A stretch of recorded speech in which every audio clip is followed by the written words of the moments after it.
Good afternoon, everybody. I have a very difficult task. First of all, I hope you are awake after the introduction of my master, Professor Guman. And second, I have another difficult task. He said we are sparing money in Israel. I have to strongly disagree. In many hospitals I worked so far, I brought ideas of sparing not $5 or $6, but in the areas of between 500,000 shekels per year, 1 million shekels per year. And you know the idea, don't call us, we'll call you. I'm still waiting for the calls. No, זה בול. אני יודע.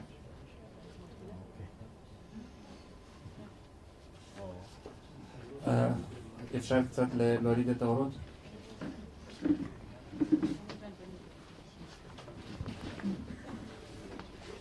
היה פה איזה פוינטר? Okay, thank you. Okay, dear friends, dear guests, this low flow anesthesia is a subject I incidentally came across, and I love it very much. One of my former teachers in the very beginning, he's sitting somewhere over there. In my very beginnings of anesthesia, I saw many of the seniors working with 2, 3, 4, 5 liters of flow. And one day I had the chance to get into his room. He was very calm, hands behind the head, feet on the chair, and I almost didn't see the flow meters.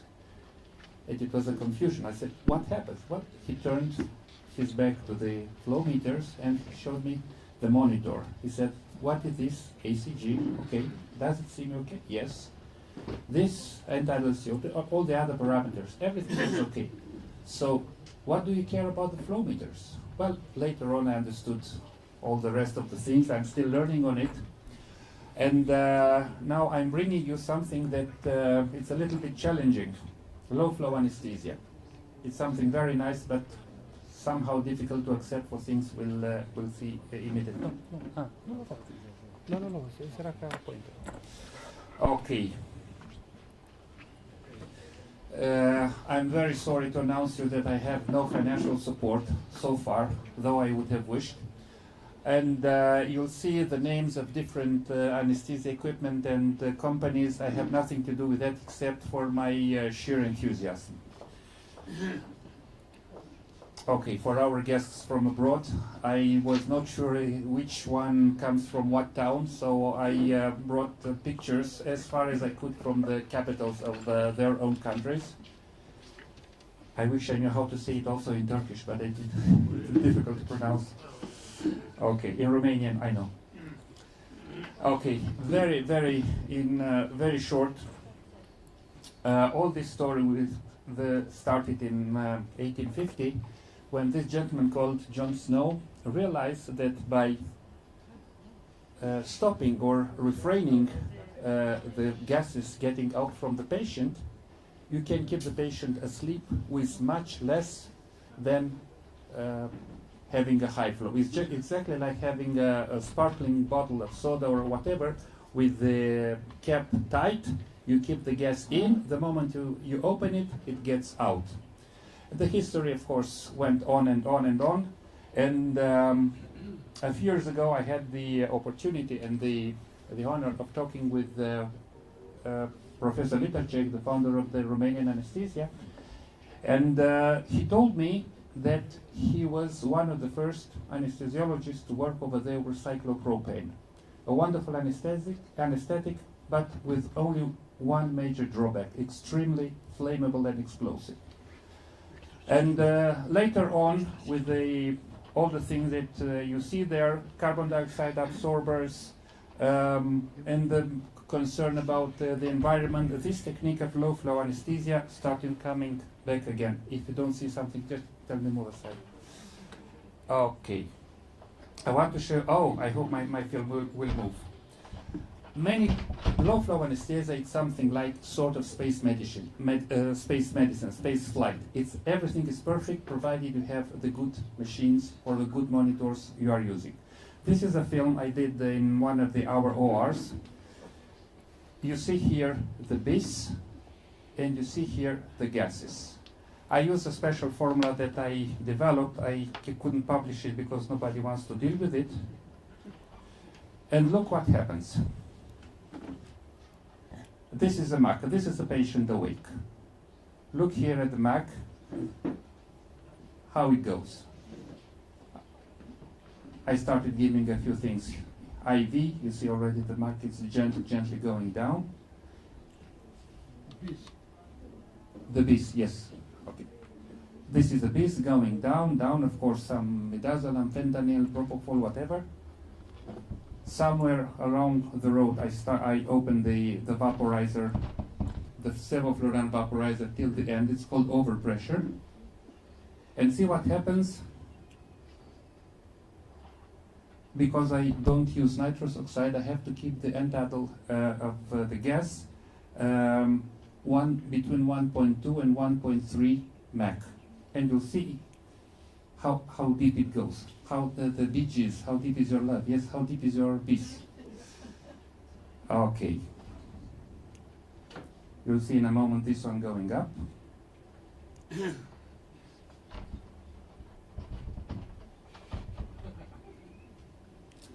Somebody told about oxygenation somewhere, mantra, yes? Okay, now it's going up with this formula. It's already 1.4, and you see here, the BIS is still very, very low. Okay, it will finish in a second.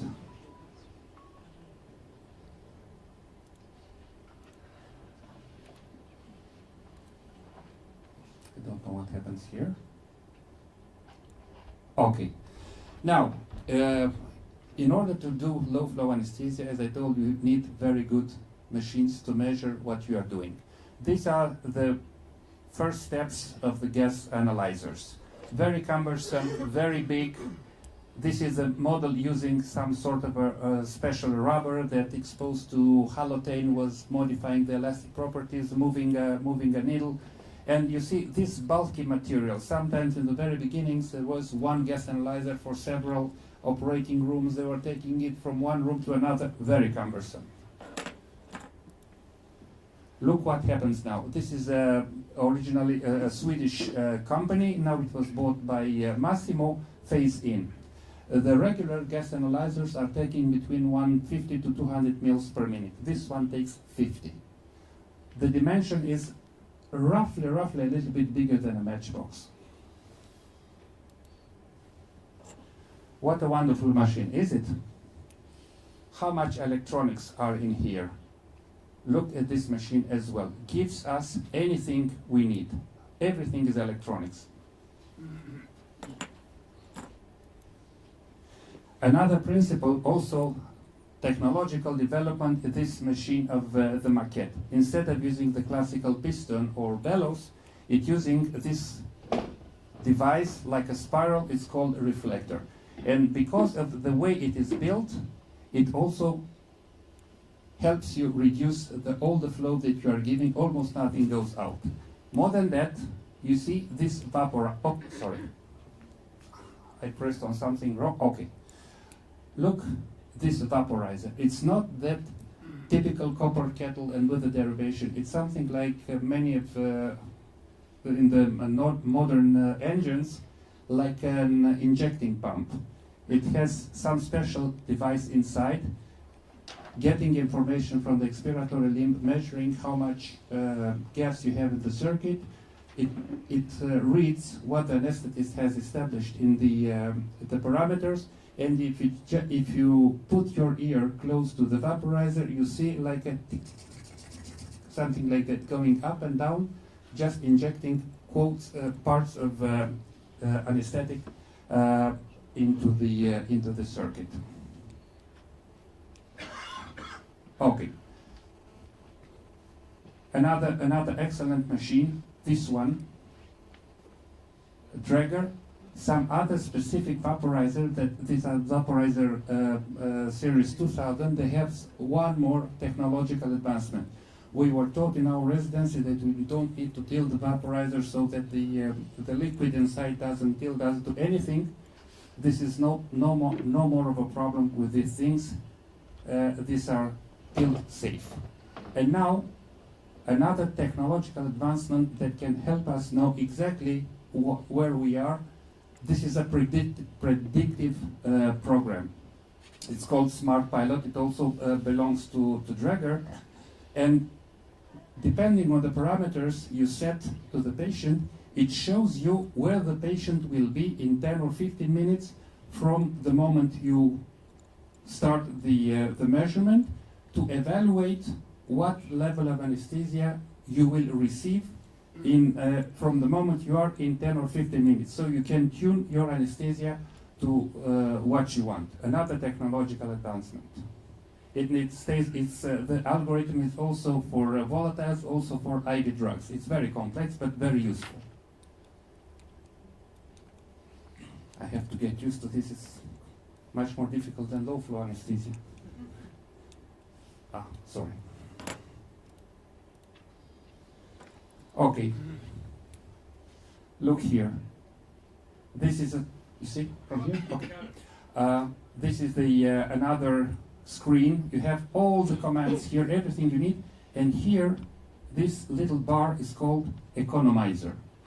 You put in the machine the parameters of the patient, weight, height, age, whatever, and the machine tells you at what moment, at what level of gas consumption you are. If you are on the red part, it's less than necessary. It's called also volume deficiency. If you are on the green part, it's in the good zone. And if you are in the upper part, you're just wasting the gas. Okay. Another advancement. This scheme is a classical scheme of any anesthesia circuit. It's nothing new, but another way of reducing flow, fresh decoupling. During the expiratory phase, this valve closes, so there is no flow of gas from the anesthesia machine. It's here, variable bypass vaporizer and fresh gas flow and everything, coming here, ventilator, during the inspirium. But during the expirium, this valve is closed. Nothing goes out. And one more thing, from the white piece, these things go back into the expiratory limb. If the system would be perfectly closed, it would have been a closed system anesthesia. But there are some leaks that you see them here. Now the big challenge, I'm trying to see, let's see if I can open. No, it doesn't work here. There was a little clip that the things were moving. Now, look at this monitor. It's filmed it's photographed in a real case surgery. 500 mils inspirium, 500, this is what inspired, this is expired. Some 40 mils leak, not bad. 4.4, this is in kilopascal, that's roughly equivalent to 5 or 6 millimeters of CO2. Everything seems all right. So far, so good. The Mach is a little bit low. It was somehow in the beginning, but otherwise, the rest of the parameters seems okay.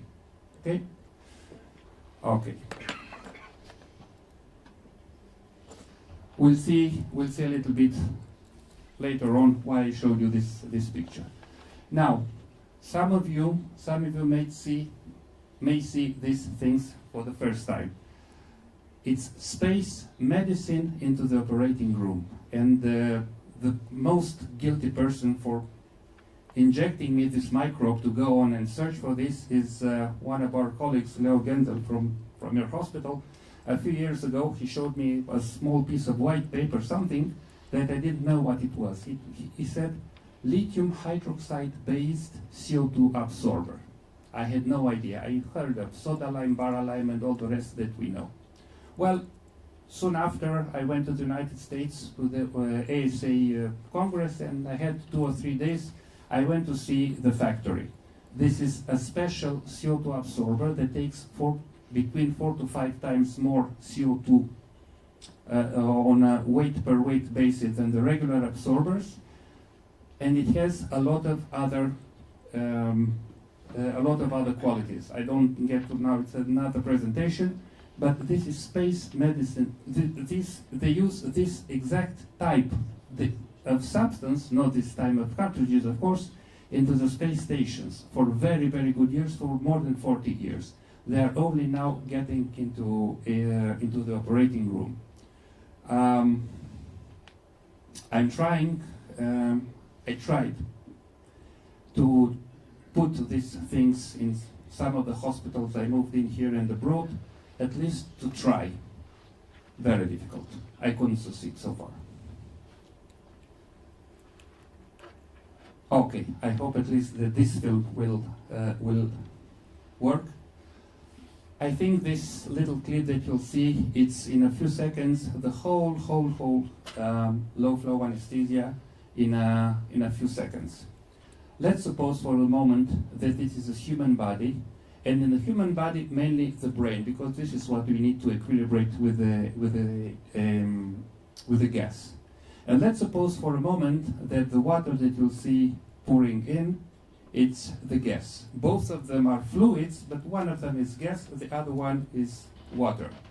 One of them is measured in pressure that needs to equilibrate all over the place, including the brain. The other one is water that needs to fill a container. That's, again, the brain. Let's see if it works.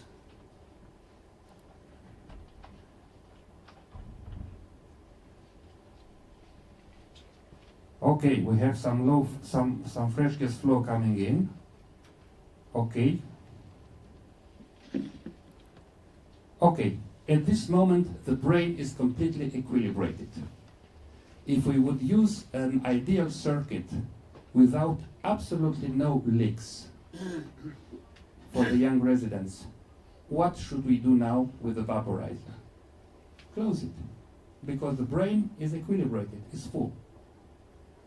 But there are some leaks. In order to compensate for those leaks, we only need to give just a little gas, just to, to compensate for a little bit of 0.2 or 2% that is still metabolized, going off, leaks, and so on. What are we doing in our real life? We still go on with 2, 2.5, 3, 4 liters. What happens? Of course, spilling out. Spilling out where? In our respiratory airways, in the atmosphere, and so on. Waste. Why? Because nobody cares, actually. And now have a look at this. You remember those 650 milliliters from the previous slide? I used only, it was in the induction phase, so I used only 100% oxygen. What the total flow? Less than half a liter, and this was a patient about 100 kilos. Should I have used 2 liters, 3 liters, 4 liters? I could, but why? Use this. Again, this is why we need good machinery to know exactly where we are, what we measure. Why does it take so, why is it so a painstaking work to try to implement new things? Because we are used to live in our comfort zone. We go to work, we do our anesthesias, we go home, we go to congresses. Once in a month we receive our salary. Wonderful.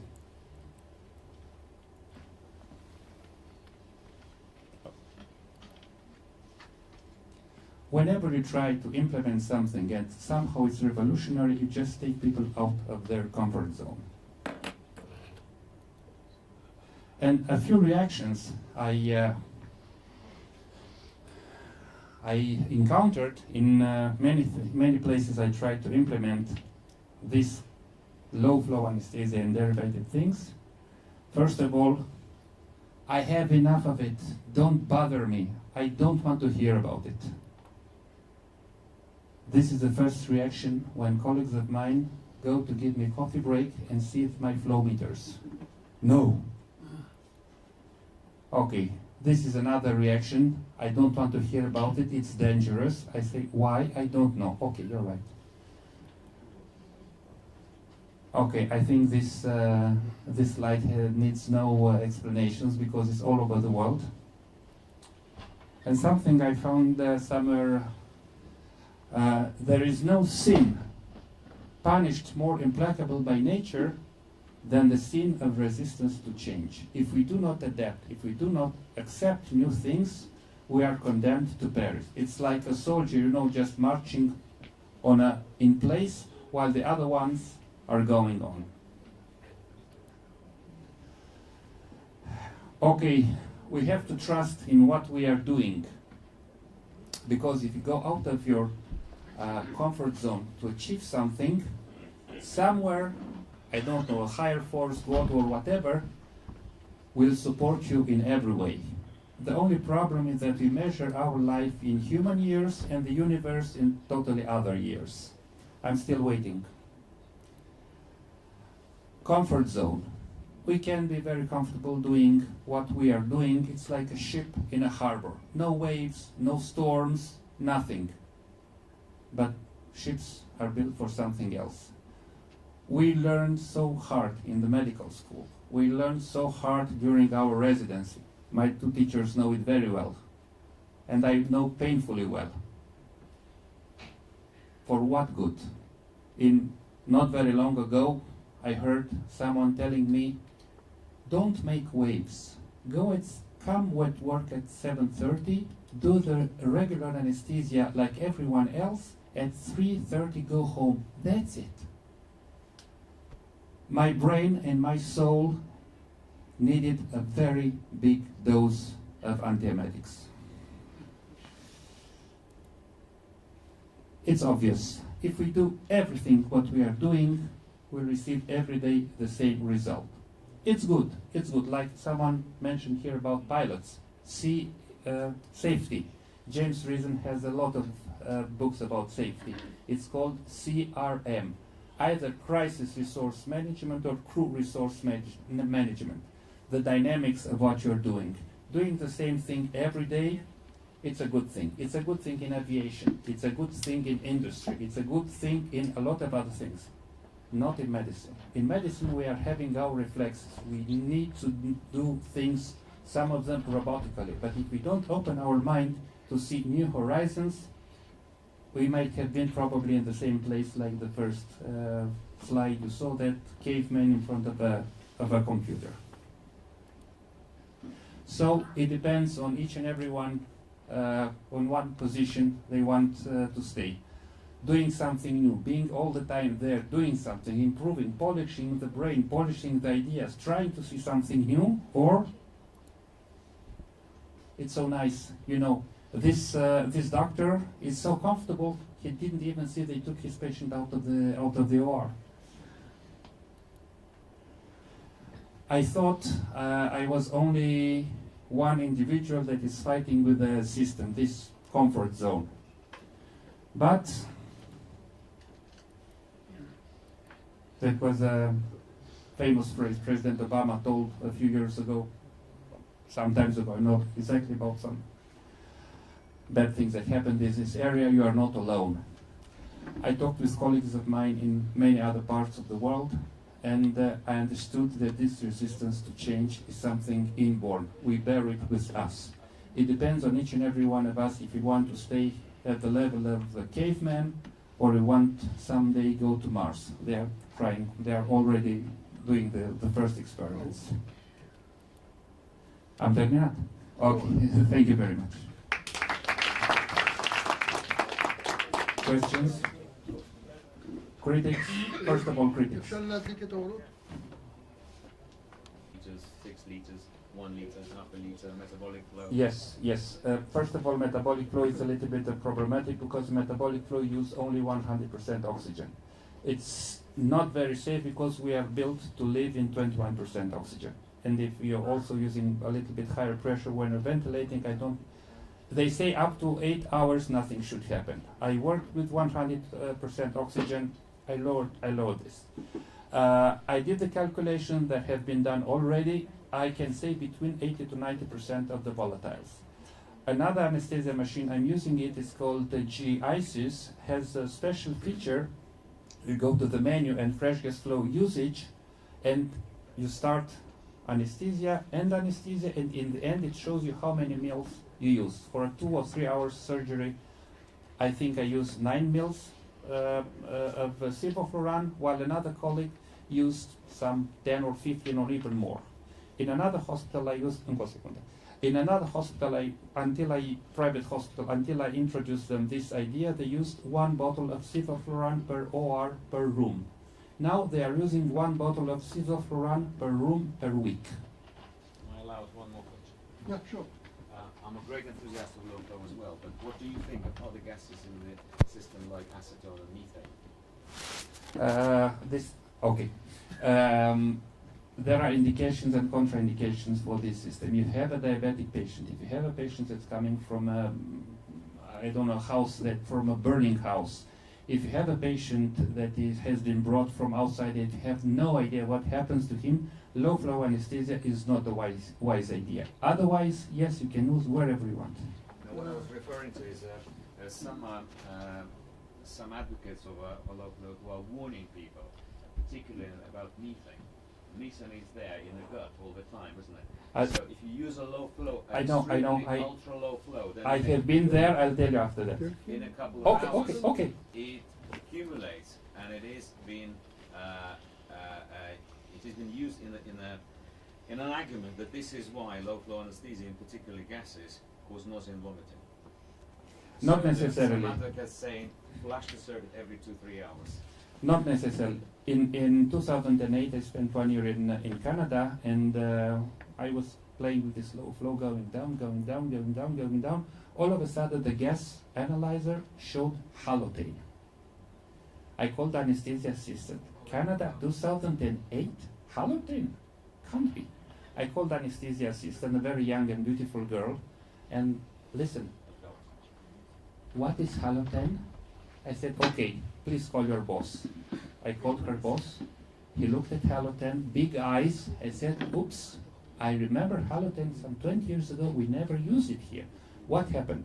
In low flow, we are exhaling gases on a constant basis. But if you reduce the flow, this constant basis percentually takes more place. So I reduced the flow, the same matter that the human body produced, of course, got into the lungs, got into the expiratory limb, and the machine started measuring something. But the machine does not have the language, does not know the word methane. And the closest gas she could measure by the spectrum was halotane. I raised the flow, it vanished, except exactly the wash. Now I was playing with this one and having fun a little bit with some of my colleagues. Oops, we have some halotane here. You should hear all kind of it. I have a warning about low flow anesthesia, and I show this trick to every resident when we use low flow anesthesia. So we go down, and eventually I go down about half a liter of a total gas flow, not to scare them. Otherwise, some, like you said, really think I'm doing something dangerous. And then I tell them, I'm going to go for a cup of coffee. All you have to do is to wash FiO2. Now we're giving 50% oxygen, 50% air. Okay? I'm saying, okay, let's have a bet. When I come back in 15 minutes, what the FiO2 is going to be? And they say, it's not going to change. We're still giving 50% oxygen. Right. And it always drops, isn't it? Because of the nitrogen. And then we have this talk about what nitrogen, we pass in nitrogen with air, and then the body gets saturated and starts passing it back and so on. So that is the danger. Lots of them still think that I'm going to give 66% of nitrous oxide, if they're using it, and 33% oxygen on a low flow, and everything will be fine. It's not going to be fine, and that's what we should really teach them if we are advocating using the low flow, and that's where the real danger could be. The surprise is right around. Okay. The surprise is just around the corner. 10 days ago in St. Petersburg, I saw the anesthesia machine on Xenon. Sena 10 at Professor Lebedinsky. Professor Lebedinsky after Professor Burov. I don't. So I saw it. I'm proposing you to go on the discussing Okay, sorry. tonight. Thank you very much.